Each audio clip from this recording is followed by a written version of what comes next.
महात्मा ज्योतिबा फुले यांचा वाडा ही एक ऐतिहासिक वास्तू आहे।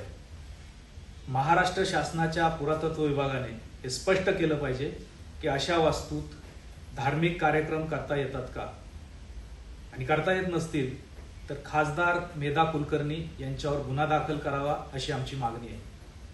त्याचबरोबर महाराजांनी स्थापन केलेल्या स्वराज्याचा एक महत्त्वाचा मानबिंदू म्हणून पुढच्या काळात ज्या सरदार, पंतप्रतिनिधी, पंतप्रधान अशा स्वरूपाचं काम करणाऱ्या पुण्यातून पेशव्यांनी जो शनिवार वाडा बांधला स्वराज्याच्या पैशातून, तो शनिवार वाडा आता केंद्र सरकारने म्हणजे केंद्राच्या पुरातत्व विभागाने छत्रपती शिवाजी महाराजांची जयंती, ज्या महात्मा फुलेंनी शिवाजी महाराजांची समाधी शोधून काढली त्या महात्मा फुले यांची जयंती, संविधान दिन ज्याच्यावर हा देश चालतो, या संविधानाचं निर्माण करणारे डॉक्टर बाबासाहेब आंबेडकर यांची जयंती, या सगळ्या कार्यक्रमांना जे देशाचे कार्यक्रम आहेत, समाजाचे कार्यक्रम आहेत, त्यासाठी शनिवार वाडा खुला केला पाहिजे।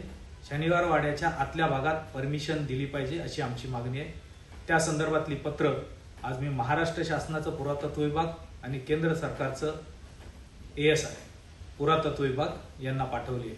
आमची मागणी आहे मेधा कुलकर्णी यांच्यावर गुन्हा दाखल करणे आणि या शनिवार वाड्यातल्या कार्यक्रमांना परवानगी देणे आता सुरू केलं पाहिजे।